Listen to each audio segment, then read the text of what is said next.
Banyak sekali pro dan kontra tentang revisi aturan ataukah dengan aturan yang ada tarikan. Selagi belum adanya sosialisasi atau penjelasan dari para petinggi-petinggi pencak silat tentang aturan pertandingan, berarti aturan itu kita masih memakai aturan yang ada tarikan. Seleknas kemarin saja para atlet masih memakai aturan-aturan yang menggunakan tarikan. Intinya kita menunggu sosialisasi dan penjelasan dari para petinggi-petinggi pencak silat. Ada dua pertanyaan ini ya. Apakah aturan yang harus dirubah? Apakah pola latihan yang harus dirubah? Assalamualaikum warahmatullahi wabarakatuh. Salam persaudaraan. Oke, dulur-dulur dan teman-teman para pesilat semuanya. Jadi di kesempatan kali ini saya ingin menanggapin beberapa komentar dari teman-teman, yaitu untuk membahas tentang peraturan pertandingan pencak silat. Mas Denny, tolong dong dibahas, dibuatkan video. Apakah peraturan ini sudah direvisi ataukah masih tetap dengan aturan tarikan? Ya, jadi beberapa komentar ingin butuh kejelasan. Ya, saya pribadi juga menunggu hal yang sama. Jadi sebelum adanya sosialisasi berarti kan masih aturan itu pakai aturan lama. Jadi peraturan pertandingan ini bocor yang dimana yang sudah dirembukan ya, katanya akan ada revisi dari aturan-aturan sebelumnya. Jadi revisi ini salah satunya ada beberapa teknik yang dihilangkan, bukan kembali lagi ke aturan lama ya, tapi ada beberapa teknik yang direvisi yang dihilangkan. Aturan ya ada beberapa masih tetap dengan aturan yang seperti sebelumnya, ada juga yang diubah. Salah satunya teknik tarikan. Jadi teknik tarikan itu pelanggaran, menarik sambil menjatuhkan badan itu pelanggaran.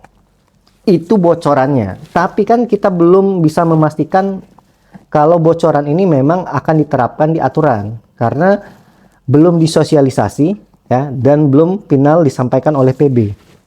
Jadi apa ya, kita menunggu penjelasan dari PB dan menunggu sosialisasi karena memang pro dan kontra aturan tarikan ini, pro dan kontra ya. Ada yang bilang wah ini karena aturan adanya tarikan banyak banget yang cedera, bahkan sampai ada yang mohon maaf meninggal dunia. Tapi ada juga pembahasan yang bilang itu yang cedera itu rata-rata ya atletnya atlet pemula. Coba kita lihat pertandingan PON maupun pertandingan event-event besar, multi event, tidak ada yang sampai cedera fatal banget. Ya ada cedera tapi tidak sampai fatal banget kayak di event-event kecil. Nah ini pro dan kontra nih. Ya, tapi kita juga tidak hanya melihat atlet-atlet pro aja, karena pertandingan silat juga dimulai dari atlet bawah. Ya, jadi dari hasilnya ada cedera juga, mungkin kita bisa saling koreksi ya. Ya, para pelatih itu, walaupun alhamdulillah dari atlet saya tidak pernah sampai cedera, ya, tidak. Dan kalau bisa tidak ada yang cedera, amin ya. Tapi kita juga melihat nih. Ketika ada atlet yang cedera, pelatih keluarga itu pasti sedih banget ya. Nah, para pelatih juga, kita juga bisa introspeksi ya. Kita melihat atlet adik-adik kita, sekiranya memang atlet ini memang masih belum layak, apalagi di aturan baru ya, jangan sampai kita turunkan. Atau begini, kalau memang mau turunkan, karena kalau nggak turun gimana jam terbangnya? Nggak bisa-bisa. Ya turunkan. Tapi sekiranya ini tidak imbang, cepat lempar handuk ya, karena aturan baru ini memang butuh kekuatan dan para pelatih juga memang benar-benar dilatih fisiknya, kekuatannya, yang pasti teknik jatuhan juga harus benar-benar dilatih nih, jatuhan untuk melindungi kepala, karena ya pencak silat aneh banget sih menurut ya, pencak silat ini tidak boleh menyerang bagian kepala, tapi banyak atlet-atlet yang cedera bagian kepala belakang karena teknik tarikan yang menjatuhkan ke belakang. MMA, boxing, Muay Thai itu dilarang keras menyerang bagian kepala belakang. Lah pencak silat yang dimana tidak boleh sama sekali menyerang bagian leher ke atas, tapi banyak yang cedera bagian kepala belakang karena teknik tarikan yang menjatuhkan bagian belakang. Ya ini bisa menjadi koreksi juga bagi para pelatih, juga para petinggi-petinggi pencak silat bisa menjadi introspeksi. Yang kita lihat ya, Slacknas kemarin masih memakai aturan tarikan ya, yang dimana para atlet pencak silat yang menang Seleknas nanti akan diberangkatkan ke SEA Games. Berarti kan aturan tuh masih aturan tarikan. Kalau misalkan eh, pertandingan internasional masih tarikan, sedangkan di Indonesia tidak ada tarikan. Jadi kan bingung lagi nih, galau lagi nih. Kalau memang mau diubah, semuanya harus diubah dari internasional sampai ke mancanegara masing-masing. Tapi kalau misalkan cuma di Indonesia saja dirubah, tapi pertandingan internasionalnya masih tarikan, kan jadinya galau, mau dilatih yang tarikan atau tidak. Jadinya bingung. Tapi sejauh ini yang kita lihat kemarin, Seleknas itu pakai aturan yang masih tarikan. Tapi ada beberapa tempat juga yang sudah menggunakan aturan yang direvisi, bocoran revisi nih. Contohnya di Jakarta kemarin sudah memakai teknik yang tidak boleh tarikan lagi. Karena ada bocoran revisi seperti itu. Jadi mereka mencoba aturan yang seperti itu. Ada alasan semua untuk katanya untuk apa ya, mengurangi cedera seperti itu.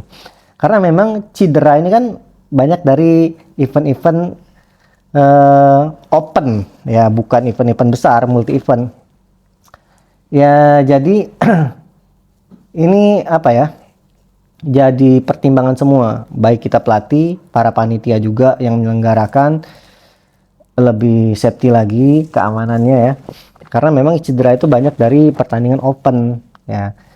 Ya semua ada hak sih, bukan cuman atlet yang profesional saja, atlet bawah juga punya hak bertanding. Walaupun katanya ada yang pro kontra juga, itu kan yang cedera atlet-atlet pemula semua. Yang atlet-atlet bertanding di nasional alhamdulillah tidak sampai fatal seperti itu ya. Tapi kita juga harus pikirkan para adik-adik, para atlet-atlet pemula juga. Karena ya berawal dari pemula semua sih ya. Dan pelatih juga lebih menekankan latihan juga. Jadi kan ada dua pertanyaan ini ya. Apakah aturan yang harus dirubah? Apakah pola latihan yang harus dirubah? Semua pro dan kontra semua ya. Ya kalau saya pribadi melihat sudut pandang di aturan tarikan bagaimana. Ini saya pribadi ya, karena semua punya pandangan masing-masing. Dari saya pribadi ada pro dan kontra juga untuk teknik tarik-tarikan ya. Di teknik tarik-tarikan banyak adik-adik para pemula itu banyak yang cedera. Mungkin karena kurangnya latihan kekuatan, kurangnya latihan jatuhan, seperti itu ya. Terus kedua, ngelihatnya tuh tekniknya tuh kurang teknik banget, banyakkan tarikan dibanding teknik. Kalau dulu kan teknik bantingan bener-bener murni bantingan tanpa tarikan, teknik guntingan bener-bener murni teknik guntingan. Kalau sekarang pegang narik, pegang gunting. Jadi sudah terkontaminasi tentang tarikan. Tapi ada plusnya juga loh, di aturan pertandingan ada tarikan ini. Apa plusnya? Plusnya itu para atlet-atlet juaranya merata. Kalau di aturan lama nih ada beberapa provinsi yang mendominasi ya, Jakarta, Jawa, Bali. Jadi provinsi-provinsi ini yang banyak muncul nih. Tapi sekarang dengan adanya aturan tarikan merata nih juara-juaranya nih. Enggak dari beberapa provinsi yang bersangkutan ya. Jadi yang juara-juara fight ya, terutama yang fight itu mulai merata. Jadi sama kuat. Ya tadi semua ada plus minusnya, tapi balik lagi sekarang, apakah peraturan ini mau dipakai yang mana nih? Kita hanya menunggu. Kita hanya menunggu disosialisasikan atau dijelaskan oleh PBIPSI.